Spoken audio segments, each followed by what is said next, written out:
The stranger in the docking bay. The air in the docking bay was thick with the smell of fuel and hot metal. Ships of every size stood like silent beasts, their hulls glowing in the fading lights of the port. Crew members moved quickly, shouting orders, carrying crates, and loading supplies. Some ignored the newcomer, but others glanced at her with quiet suspicion. Lyra kept to the shadows, close to the cold wall. She pulled the hood of her long coat lower over her face. Her heart was beating too fast, but she forced herself to breathe slowly. 3 star systems, she had crossed them all to get here. Now she was finally on the human colony, and she was about to meet the man she had risked everything for. She had heard the stories. Humans were dangerous, quick to fight, quick to judge. Her people had been at war with them not so long ago. Most humans hated her kind. They called them cold-blooded predators. They saw only fangs and claws, not the truth inside. But she had no choice. The mission she carried was too important. Hidden under the hard scales of her side was a tiny data crystal. Inside it was proof of something so big, so dangerous, it could burn the galaxy. If she failed to give it to the right person, millions could die. That person was supposed to be a human, a captain named John Hawley. A man her contact said could be trusted, if anyone could be. But Lyra didn't trust easily, not after everything she had seen. She heard the heavy clang of boots. Her eyes flicked toward the sound. He was there, stepping down the docking ramp of a small cargo ship. He was tall, broad-shouldered, his face set in a way that made it hard to read him. He wore a battered jacket with a Colonial Fleet patch on the sleeve. His eyes scanned the crowd like he was looking for trouble. Then his gaze landed on her. Lyra froze. Her claws curled inside her gloves. Every instinct told her to run. This was the moment she had feared. If he saw what she truly was, he might turn her away or worse. But instead of frowning, instead of reaching for a weapon, he smiled. Not a big smile, just a small knowing curve of his lips. He started walking toward her, each step steady, confident, like he already knew who she was. Lyra stayed still, her breath caught in her throat. The sound of the crowd seemed to fade. Only the echo of his boots against the metal floor filled her ears. When he stopped in front of her, he didn't ask who she was. He didn't demand to see her ID. He simply said, in a calm voice, "You look like you need a place to stay." She blinked, unsure if she had heard him right. That was not the greeting she expected. "Come on," he said, tilting his head toward the docking lifts. "Unless you want to stand out here all night." Her legs moved before her mind caught up. She followed him through the bay, past stacks of cargo, past workers who barely noticed them. The sound of machinery echoed around them, and still, she didn't speak. She kept her hood low, afraid that at any moment, he might turn, look closer, and change his mind. The lift doors opened, and they stepped inside. The hum of the platform carried them up to the ship's main deck. The corridor was narrow, the walls lined with old pipes and faded paint. It smelled faintly of oil and recycled air. It was not the grand warship she had imagined. It was smaller, more personal. A place that felt lived in. He led her to a compact cabin, a bed on one side, a small table on the other. A faint vibration from the ship's engines filled the air. John glanced at her, his expression unreadable. "You can rest here," he said. She hesitated. No human had ever offered her shelter before, not without a price. Her mind raced. Was this kindness real? Or was it a trick to make her drop her guard? She stayed near the doorway, one clawed hand hidden under her coat. John didn't press her. He simply sat down in the chair by the table, pulled off his gloves, and leaned back. Like bringing a strange alien woman into his ship was nothing unusual. "You're safe here," he added, eyes half closed. Safe. It was a word she hadn't felt in years, and yet her pulse still raced. She didn't know if this man was her savior or her doom. But one thing was certain. Her fate was now tied to him, and the real test had only just begun. An unlikely invitation. Lyra did not trust the word safe, not from a human, not from anyone. She stayed near the doorway, her back against the cold wall. The cabin felt too small, the air too still. The bed on one side looked soft, but she could not bring herself to move toward it. John watched her with quiet eyes. He didn't seem in a hurry to ask questions. That was strange. In her experience, humans were curious. Too curious. They wanted answers, names, reasons, but John just leaned back in his chair, as if she were already part of his crew. "You're not from here," he said at last. It wasn't a question. She kept her hood low, letting the shadow hide her face. "No," she replied, her voice low. Her people's language was sharp and quick, but she spoke in the human's tongue now. It tasted heavy in her mouth. "Thought so," he said. Then he reached into his jacket. Lyra tensed. Her claws curled tight, but instead of a weapon, he pulled out a small metal flask he unscrewed. The cap, took a sip and offered it to her. She didn't move. Her people avoided human drinks. Too bitter, too strange. But the offer itself was unexpected. It was the gesture of someone who didn't see her as a threat. "You don't talk much," John said. She said nothing. Silence was safer. He shrugged. "Suit yourself," and put the flask away, outside the cabin. She heard the faint rumble of the docking bay doors closing. The ship was sealing itself for launch. A faint vibration ran under her feet. She realized with a jolt that if she wanted to leave, she had already missed her chance. John stood, walked to the wall, and pressed a switch. The cabin lights dimmed to a warm amber glow. "You can take the bed," he said simply. "I'll be on the bridge for a while." He started to leave, but paused at the door. His gaze lingered on her fore. A heartbeat. "You're not in trouble with the guard, are you?" Her stomach tightened. She forced her voice steady. "No." It wasn't a lie. Not exactly. She wasn't in trouble yet. But if the guard found the crystal she carried, trouble would come fast. John studied her for another moment, then nodded and stepped out. The door slid shut with a soft hiss. Lyra stood in the quiet cabin. She removed her hood slowly, letting the stale recycled air brush her face. Her scales caught the dim light, pale silver at the edges. Dark near her neck, she listened for footsteps. None came. For now, she was alone. She moved to the bed, sat on the edge, and ran her hand across the fabric. It was warm from the ship's heat. She had not slept in a bed for weeks, only cold. Bunks in transport ships and hidden corners of crowded stations. Her body longed to rest, but her mind stayed sharp. She touched her side, feeling the faint shape of the data crystal under her scales. It seemed heavier now, like it knew she had just stepped into a dangerous game. She thought of leaving the ship in the next port, slipping away before John asked too many questions. But she also remembered the stories, that this man had once gone against orders to protect refugees, that he had enemies in the fleet because of it. Maybe he was different from the others still. Kindness could be a mask. She had learned that lesson long ago. People smiled while they planned to sell you. They offered you food while they set the trap. She wouldn't make that mistake again. Somewhere deeper in the ship, she heard John's voice over the comm, talking to port control, requesting clearance for departure. His tone was calm, almost bored. If he suspected her of anything, he didn't show it. The engines began to hum louder. The cabin lights flickered for a moment as power shifted to the drives. Her claws flexed. Every cell in her body told her to stay alert. She could run if she had to. She could fight if she had no choice. But until she knew what kind of man John Hawley truly was, she would wait. The ship lifted free of the docking clamps. Through the small round window, she saw the lights of the port fall away into darkness.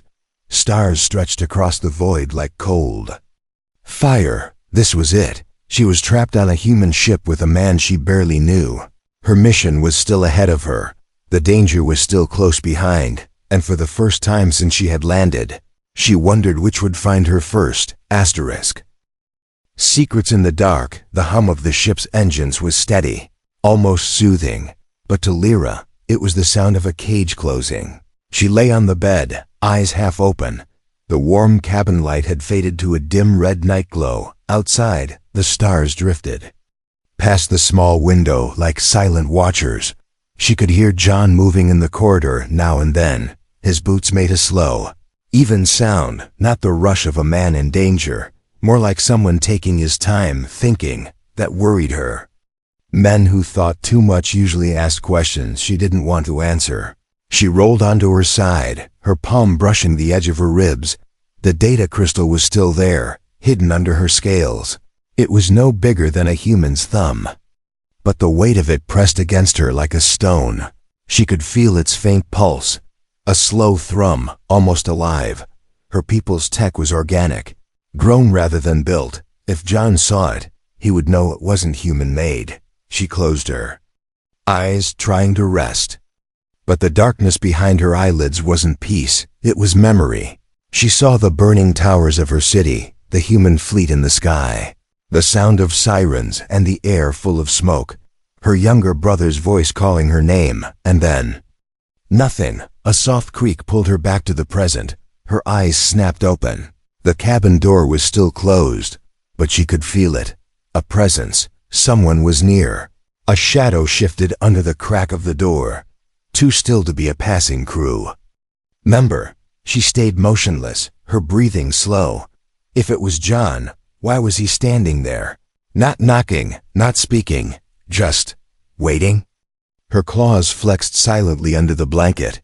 She thought about jumping to her feet, about ripping the door open, but she didn't. If this was a test, she wouldn't give herself away first. The shadow stayed for another long moment. Then it was gone. She heard footsteps moving away. The corridor fell silent again. Lyra's heart was still beating too fast. She sat up slowly, her eyes never leaving the door. What had he been doing there? Checking on her, or checking for something? She stood and moved to the table. Her coat lay across the chair. She reached into the hidden inside pocket and pulled out a small blade. Its curved edge caught the faint red light. She kept it close. As she returned to the bed, the hours passed slowly. Somewhere in the ship, a pipe hissed. Metal groaned softly as the hull adjusted to the cold of space. Finally, she heard John's voice over the intercom, calm, low, speaking to someone on the bridge. She couldn't make out the words, but there was a tone in his voice she didn't. Like measured, controlled, the voice of someone who already had a plan. She lay back down, blade hidden under her hand. The crystal against her ribs felt warm now, almost as if it sensed the tension too. She wondered if she would still be here in the morning, or if by sunrise she would be locked in the cargo hold. Or worse, in the shadows of the small cabin. Lyra decided one thing: if John Hawley made the wrong move, she would not wait for him to act first. The truth about her past morning came quietly in space. There was no sun through the window, only the steady drift of distant stars. The ship's lights brightened slowly. The red glow faded to a pale gold. Lyra sat on the edge of the bed, awake long before the lights changed. She had not slept. Her mind kept circling back to the shadow outside her door. She wanted to believe she had imagined it, but instincts didn't lie. Something had been there. And now she was more certain than ever that John was not as simple as he seemed. The cabin door slid open without warning. John stepped inside, holding 2 steaming mugs. The smell of bitter human coffee filled the air. "You were up early," he said, setting one mug on the table. She didn't reach for it. He pulled the chair closer and sat down. For a moment he didn't speak. He just studied her face in the quiet. Finally he said, "I know who you are." The words hit like a blade. Her body went still. Her claws brushed against the hidden knife at her side. "Do you?" she said carefully. "You're Lyra Veyer," he continued. "From the Dekari system. You were there when the siege happened, when the fleet came." The sound of his voice was steady, but there was something under it. Not anger, not accusation, something heavier. "I was there too," he added. The silence between them seemed to thicken. She wanted to stand, to put distance between them, but her legs felt locked. If he had been there, he had seen the worst day of her life.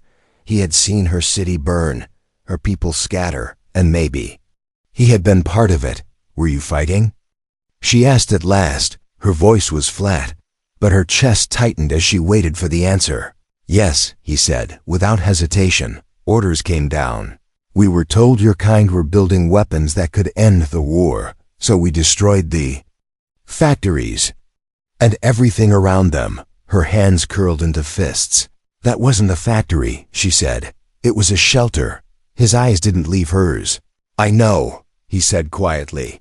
That single truth hung in the air like a crack. In metal, by the time we learned, it was too late, he added. No one was supposed to survive, but you did. Her breath came sharper now. The weight of the data crystal under her scales felt like fire. This was the man she was supposed to trust. And yet, this was also the man who had been part of the war that destroyed everything. Why did you bring me here? She asked. The question carried more than suspicion. It carried the memory of every betrayal she had lived through. John leaned forward, resting his arms on the table. Because I don't follow orders anymore, he said. And because whatever you're carrying, someone's willing to kill you for it. Her eyes narrowed. He had noticed the crystal, or at least suspected it. Maybe he had seen the faint outline when she moved. Maybe he was testing her now. Either way, her next words would decide everything. I don't know what you're talking about, she lied. John gave a small smile, not mocking, not warm. Just the look of a man who knew when he'd been lied to. He didn't push. Instead, he took a slow drink from his mug and said, Pirates in this sector have been active, but they're not here for cargo. They're here for passengers, certain passengers. The way he said it made her skin prickle. He knew, or he was close to knowing. And if he knew, it meant she had to decide. Was he a danger she needed to escape? Or the only person who could get her where she needed to go, outside the cabin? The ship's alarm began to flash. A sharp tone cut through the air. John set his mug down slowly and stood. Looks like we'll have to finish this conversation later, he said. Then he was gone, leaving Lyra alone with the sound of her own heartbeat, and the feeling that the past she'd been running from had just caught up to her. A threat in the shadows. The alarm was not loud. It was sharp, short and repeating. The kind of sound that made soldiers move faster but kept civilians guessing. Lyra stood in the cabin doorway, claws curled tight. The amber hall lights had switched to pulsing red. Shadows danced across the walls with each flash.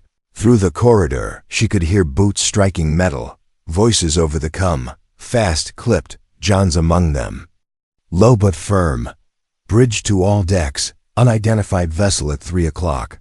Range closing. She moved quickly, not running but ready. The bed, the cabin, all of it already felt like a memory. Whatever was coming would decide whether she stayed alive long enough to see another sunrise. On the bridge, John stood at the controls. The big forward screen showed black space. And then, a shadow moved within it, a shape without lights, sliding closer like a predator in deep water. That's not a cargo hauler, John muttered. One of his crew, a short, nervous man, answered. Pirate signature matches, but they're running cold. No transponders, no ID. Lyra felt the skin along her spine tighten. Pirates didn't waste fuel chasing random ships. If they were here, it meant someone had told them where to look. Who are they after? She asked quietly. John didn't glance at her. His hands moved across the console, adjusting speed, shifting course. Not my cargo, he said. Then he looked at her. They're here for you. Her chest felt like it had locked. The crystal under her scales seemed to burn now. This was no random hunt. Whoever had sent them knew exactly what she carried. The pirate ship grew larger on the screen. Its hull was jagged, patched with mismatched armor plates. Weapons were hidden in the dark, but she could feel them aimed. A predator didn't need to bare its teeth until the moment it struck. Engines to full burn, John ordered. The deck shuddered under their feet. Stars streaked across the view. As the ship leapt forward, the pirate vessel shifted to match, faster than a stolen ship should be. They've got military drives, John said, which means someone's funding them. He didn't need to say more. They both knew what that meant. The same someone who wanted the crystal silenced. Lyra's claws dug into the railing. Her mind raced. She could hide it, destroy it, or hand it over. But none of those choices ended with her alive for long. A flash on the screen. The pirates had fired. The ship lurched as the shields caught the first blast. The lights flickered. John's voice stayed calm. "Brace, they're trying to disable us, not kill us. They want you breathing." Her tail twitched under her coat, a sign of her rising panic. "Why?" she demanded. John didn't answer. Instead, he snapped an order to the helm. "Run us through the asteroid belt at grid 5. The nervous crewman stared. "That's suicide." John gave him a flat look. "Only if you can't fly." The ship banked hard. The black expanse outside shifted into a drifting wall of rock and ice, each piece spinning in silent chaos. The pirates followed, but the field was tight, and their bulk slowed them. "Buy us time," John said to the weapons officer. Screen flashed again, small bursts of light as the ship's cannon spat into the shadows.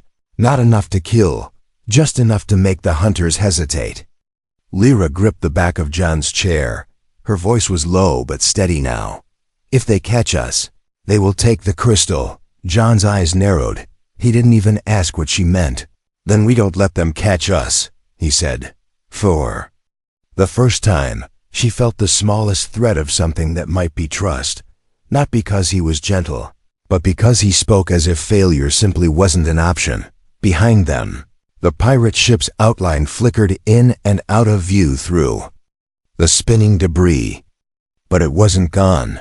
Predators didn't give up until they fed, and in the darkness, Lyra knew this was only the first chase. The real danger was still ahead. The ship shook again. Dust drifted from the ceiling panels. Metal groaned under the strain of sudden turns.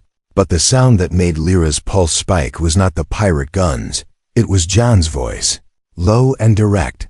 "Whatever you're hiding, now's the time." He didn't look at her when he said it.